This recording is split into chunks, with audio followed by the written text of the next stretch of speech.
What's going on, folks? It's your boy IllWillHuntingTV reporting live from where the wild things are, and we are back. Today I wanted to discuss the Falcons' schedule a bit and go into some detail about their opposition this season. You know, which teams may make for the toughest outs, at least on paper, and the trap games we need to be wary of. Now, before I start, here are my rules for how I judge oppositional team strength. 1. I never get too caught up in the prior season. I'm a believer in viewing a team's average across multiple seasons. There will always be anomalies each season, for there are always a few teams that surprise each year, just as there are multiple media darlings that inevitably fall on their face. 2. QBs are valued. I love a good defense, but it would be foolish to pretend that QBs don't reign supreme the way the game is being played today. A quality signal caller will trump all. 3. Defensive lines matter. The only group that can consistently make things uncomfortable for a QB is a good D-line, period. A good defensive line versus an average quarterback, score 1 for the defensive line. And lastly, 4. The skill positions, linebackers, and O-lines all play pivotal parts. Their roles are important. I am not implying that they are not by any means. However, I do believe they come second to the quarterbacks and the linemen paid to hunt them. Simple enough concept, right? Cool. Let's dive in. Right out the gate, week 1, we have Russell Wilson and the Seattle Seahawks in town. Meaning the very first game of the season, our defense is tasked with stopping one of the premier signal callers in the league. Hell of a way to start the season, right? The Quinn versus Carroll matchup always produces great games due to familiarity between the head coaches. These games usually come down to the team that makes the least mistakes ending up the victor. Russell Wilson is a dog, and it would behoove the Falcons to treat him as such and not take for granted any type of lead that they may build against this Seahawks defense. They are then scheduled to be on the road taking on Dak Prescott and the Dallas Cowboys. This team is one of those classic media darlings, despite them not doing anything to prove why they continue to be valued so highly. I guess people are still enamored with their former highs of the 90s. They are strong in their skill positions. Dak, along with Ezekiel Elliott and Amari Cooper, make for a formidable new age trio, although it's still up in the air whether they will be able to deliver anything near the level of their mid-90s counterparts. I highly doubt it. The Falcons are then tasked with taking on the Bears, which could provide an interesting matchup. The Bears defense, led by Khalil Mack, Roquan Smith, and Kyle Fuller, anchor what looks to be a very formidable defense overall. The Falcons would be wise to try and put up points on the board early against them and see if the Bears offense can match. Looking at the offense with Mitch Trubisky at the helm, however, I highly doubt it. The Falcons then head to Lambeau Field to face off against Aaron Rodgers and the Green Bay Packers. Matt Ryan tends to play well against the Packers. He always seems to up his game against Aaron's teams. Maybe this is due to the praise he sees Aaron Rodgers consistently receives. Maybe it's because Green Bay's defense this last few years has resembled the Swiss cheese their fans love to place upon their heads. The Falcons would do good to not take them lightly, however. It's still Aaron Rodgers, and you can never get too comfortable if this guy is on the field with 2 minutes left on the clock. The Falcons then travel back home to deal with Matthew Stafford and the Detroit Lions. I have been a fan of Matt Stafford since his UGA days, so I'm always rooting for him, and apparently so does Matt Ryan, except, when it comes to facing the Falcons. He is an excellent leader at quarterback, tough, and more of the gunslinging Favre archetype of yesteryear. Still, his team hasn't done much to place the necessary pieces around him for them to resemble much of a threat. Honestly, this might be the safest bet for a Falcons win in the entire schedule. Next, we have the first of the divisional rival opponents, when the Falcons head up I-95 to take on Teddy Bridgewater and the Carolina Panthers. I would like to call this game an easy win, but divisional games are never easy.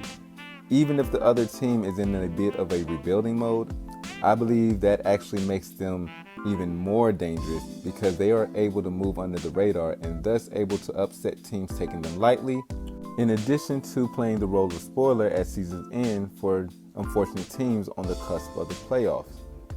Now, they do have a great running back in Christian McCaffrey, and DJ Moore is a solid wide receiver, but not much beyond that scares me.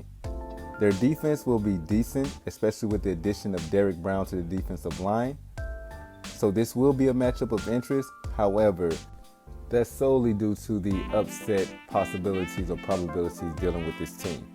Your Falcons will then prepare to defend their home field against the Denver Broncos.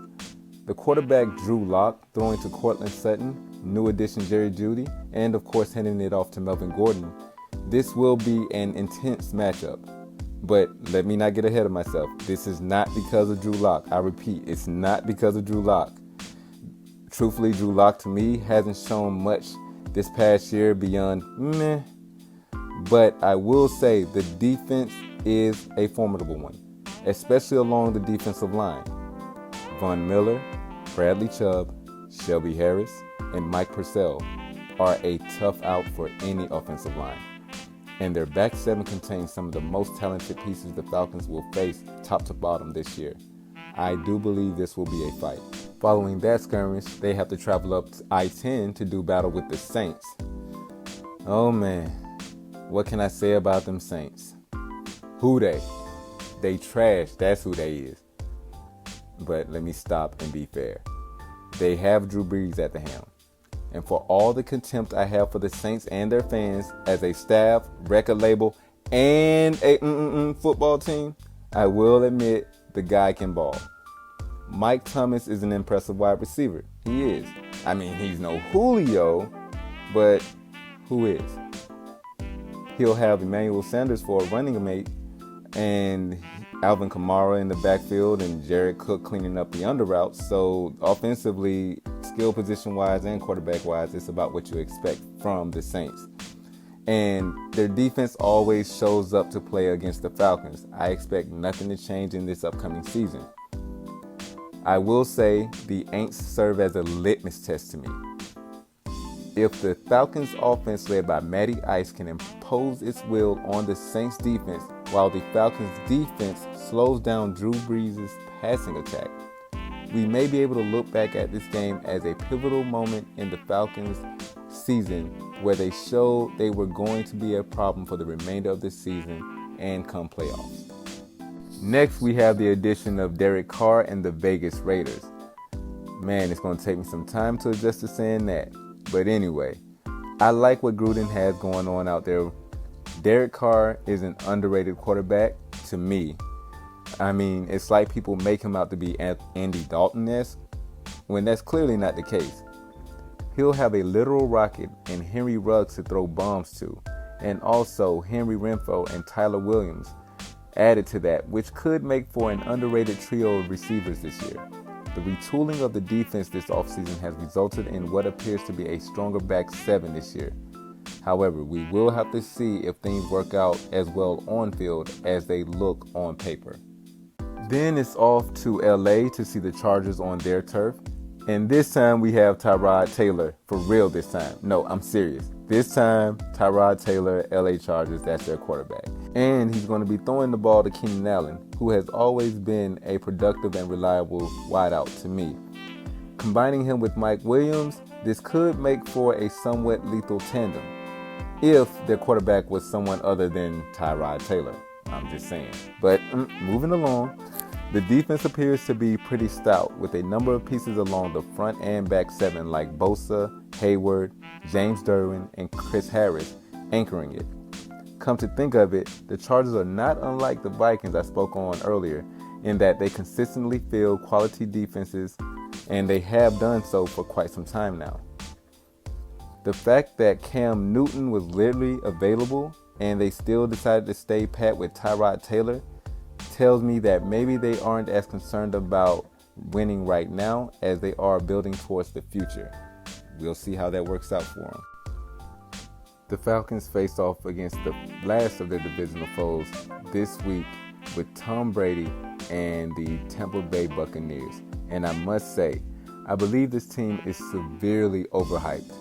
Tom's arm has progressively worn down over the past few seasons, And last year, I started to see a lot more ducks and a lot less darts.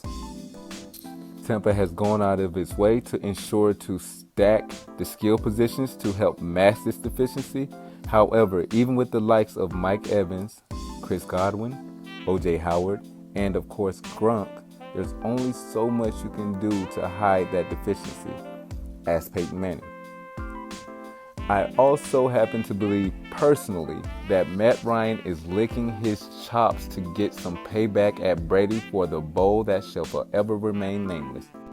The Falcons then have to journey back out west as Matt Ryan and team travel to Arrowhead Stadium to face reigning Super Bowl champions Patrick Mahomes and the Kansas City Chiefs in a winter game that epitomizes holiday season football. Pat Mahomes has become the face of the league, and he's a rock star.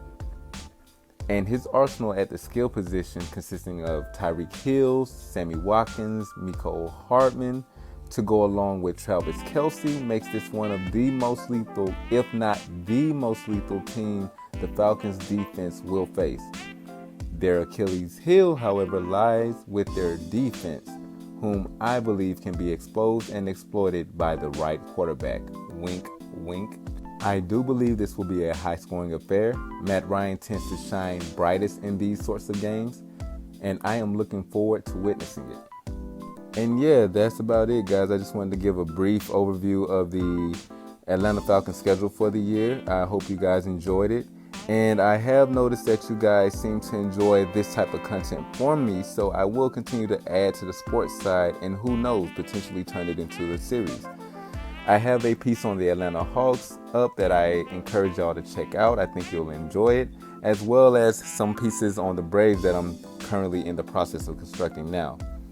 I also have something that I'm in the very early stages of writing that has to do with the demise of the Atlanta Thrashers that I'm sure that you guys would enjoy if you enjoy the content that I have been giving you so far. So please, if you enjoy the content and you just want to hear more and see how we grow and develop this, then like, comment, and subscribe. I enjoy your voices. I enjoy hearing your opinions. It means so much to me with only 5 followers. I love it. The 7 likes, I appreciate all of it. I don't take it for granted. So thank you so much. And once again, it's your boy IllWillHuntingTV, reporting live from where the wild things are. You could have been anywhere in the world, but you're here with me, and I appreciate that. Till next time, peace.